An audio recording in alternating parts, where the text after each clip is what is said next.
Ladies and gentlemen, children of all ages, welcome back to Fusion. I almost said the other name. It's been a while. It has been, But man. we're out here. We got some more winners bracket matches coming up for you guys as we dwindle our way in the top 8 between two of Jersey's finest. It's your boy Koopa here with your boy Milagros. Yeah, man. We finally hit double digits. Fusion number 10 for you guys. And this is winner's quarters. One of these players will be solidifying their spot into top 8. It could be Jakal, the Wolf. Probably one of the best, if not the best Wolf in the world against South Jersey's own Vince. One of the best and one of the most cleanest Roys I've seen. Yeah, and he's also riding a, from what I understand, according to Booski stats on Twitter, he's riding a hot, I think like 10 tournament win streak in South Jersey. Oh. So we shall see who comes out on top here. Jakal kind of runs amok here, at the Fusions, usually placing within the top 3, top 8 usually. So Vince definitely has his work cut out from here in a matchup that I imagine not that much fun for Roy. Not that much fun, but we saw what he did to Lemon Tea. I don't know if you came in time for that, but this man slaughtered. He slaughtered Lemon Tea in game 2 and 3. When you thought Lemon Tea was just going to run away with it after what he did game 1, Vince just came back with vengeance, with authority. And right now, although Jakal has a lead, respectfully, he can't be doing stuff like that.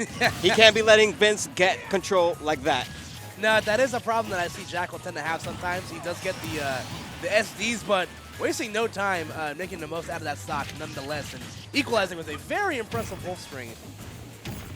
Yeah, and right now, fighting for their life right now is Vince as he's in the corner. Not a place you want to be against Wolf. And against Jakal's Wolfman, he goes for the most unorthodox plays. He's going to hit you with fair, and the moment he sees that your foot is off stage, he does not care about going for a dare, going for the spike, going for the crazy stuff like that. Yeah, Vince going to be forced to burn his resources and able to get back, but at the cost of 103 on his tab right now. I will say Jakal's definitely showing why he's one of the best wolves in the business. His ledge trapping and the ability to edge guard you, easily one of the best in the business. Right now, Vince is definitely hurting, right now. Ooh. But again, a similar read to what he got in the set against Lemon Tea, where, down tilt to set up the tech read situation and then just positioning himself perfectly for forward smash. Wow. Yeah, now Vince just coming back with authority, putting all this damage, already 61%. Believe it or not, at the ledge, Dancing Blade probably will seal the stock right now against Wolf. So something to be careful about is how you're going to approach and when you're going to approach. Because right now, both players are sitting at the corner. None of them want to attack because they know the first person to attack is probably going to get punished. Yeah, no, he's definitely one side B or, a jab backer away from meeting his demise. And Vince going super hard for it off stage. Oh, my gosh. Yeah, you got to appreciate it. Vince kind of smelling the blood in the water. He's like, okay, I got to make a play right now. Man. And, you live by the deep edge guard and you die by it. So, because if he hit that, he would have won the game. So. Yeah, sometimes you question it, as somebody who's watching a game, you're like, why did he go for that? But if he were to hit that, we'd have been like, oh my God, he's so crazy. He did it. Like, that was so smart. So sometimes, going for the more unorthodox plays, especially those kind of edge guards, either it pays off or, you're just going to have to bring it back game 2. Yeah, the thing that you have to, account for when you play against, players that obviously kind of carry an aura around them is that you're not always going to be able to outplay them at every, facet of the game. Right. So sometimes you got to get a little bit crazy. You got to be a little bit ratchet and throw them something against the win. And obviously Vince going for broke on that edge guard. Like I said, if it hit, he would look like a genius hit, but because he didn't, he finds himself down in a 1-game deficit here. Yeah, now Jakal not letting go whatsoever. He's just trying to extend this lead, just keep this man off stage the most he can. And now Vince trying to come back with authority, bring all these grabs, man. Nice little chain string going there. Yeah, even though Vince isn't getting the follow-up after the grab initially, he's still frame-trapping Jakal into having to pick a defensive option. So was able to get some percent out of it, but still not enough to really get himself back in the stock. Yeah, and something I haven't been seeing from Vince is, just getting these conversions, these 1-2 strings, these true combos coming in from Roy. Yeah, and again, another probably trying to anticipate the low recovery from Jakal, but Jakal just utilizing the Wolf Flash to get back to the ledge right there. And again, Vince, he's getting his hit for hit. Both these characters aren't necessarily characters that are going to combo you for long strings of percent. It's mostly going to be at the ledge and in the trenches where these matches are going to be won, and a great trade right there for Jakal. He comes up solid on that first stock. Yeah, there really isn't much Roy can do if he's off stage. He's just either going to have to trade, hope for a tech tech opportunity or just, you know, just hope that Jakal doesn't go for moves like that. But nonetheless, Jakal looking really strong, just trying to get the string going. But a dare into back air, says Vince, trying to get back into this game with a jab to back air. Yeah. Nice little conversion. Yeah, again, good stuff from Vince. Not letting the lead snowball. 67 obviously isn't a lot for Roy to make up because of how strong, you know, the character's low percent combo game is. And, you know, just like that, Jakal able to even things up. A little bit off on the dash attack spacing. Could have been bad for him, but, and that should be death. Yep. No jump. Yes. Sometimes it's the simple stuff, man. Just hit the B button.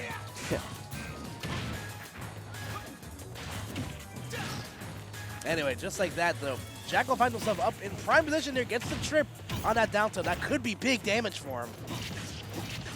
Yeah, and big damage it is, man. He's just extending these untrue combos, man. Like, you see him in the air, you see Vince in the air, forget about it. You're going to take a little bit more damage than you probably should, as Jakal's just, like, getting in his face, but now Vince coming in strong, knowing that his opponent is at ledge. Is he going to get this? Oh, he didn't get that neutral B punish. Yeah, just a little bit off right there. Not a bad move. Again, he's down tilt, setting up into the tech situation with Jakal. Wisely just not doing anything.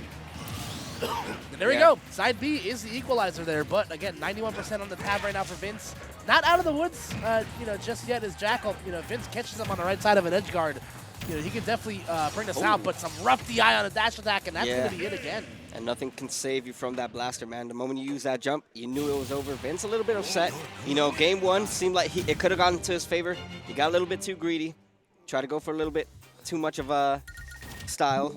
And it cost him the set, Yeah, obviously in that first game, you know, again, if Vince came up with that edge guard, he would look like a genius. But unfortunately, you know, you live by your decisions and you gotta be held accountable. You know, you have to reap what you sow in that sort of situation. That second game, Jakal just kind of, you know, caught I'd say the better end of probably some lapses in judgment from Vince. You know, twice getting edge guarded at like relatively lowish percents by the blaster. You know, that's why you got to be very careful when when the stage is here and you're about here. You don't want to jump parallel or above the stage. Especially when you have such a good projectile like Wolf has. So. Well, man, on the bright side, Vince has another chance at redemption. He has a loser's bracket to work around. So we could potentially be seeing more of him if he can qualify his way into top 8. But one thing's for sure, Jakal solidifies his spot into top 8.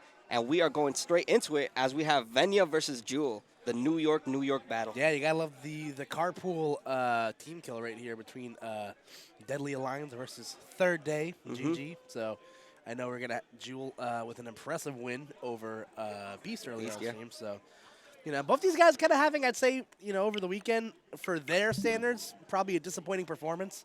You know, at the PSS Monthly, Venya finishing out at 5th. I believe Jewel got like 9th or 13th or something like that. He did not do that hot. He lost early in winners to Bandit, the K-Rool player. And that was a big win for Bandit. That's definitely going to look good on his resume. But something about Jewel and Venya is that their grind, just like KGP, their grind is on the spot, man.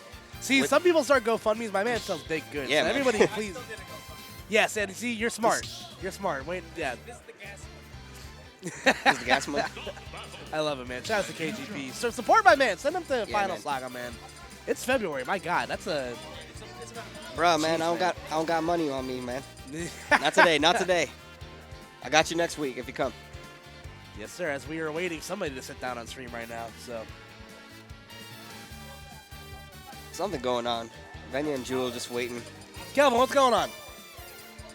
Can I get an update? Can I get a smoke signal?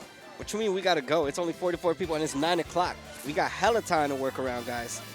It looks like Venya's getting a call up to the big leagues. I'm not quite sure what's going on yet. Well, one thing's for sure, 0 to none shoes are not getting stolen right now. Apparently Venya and Jewel hid Kamina's wallet. And he ain't getting up until, oh my. Bruh.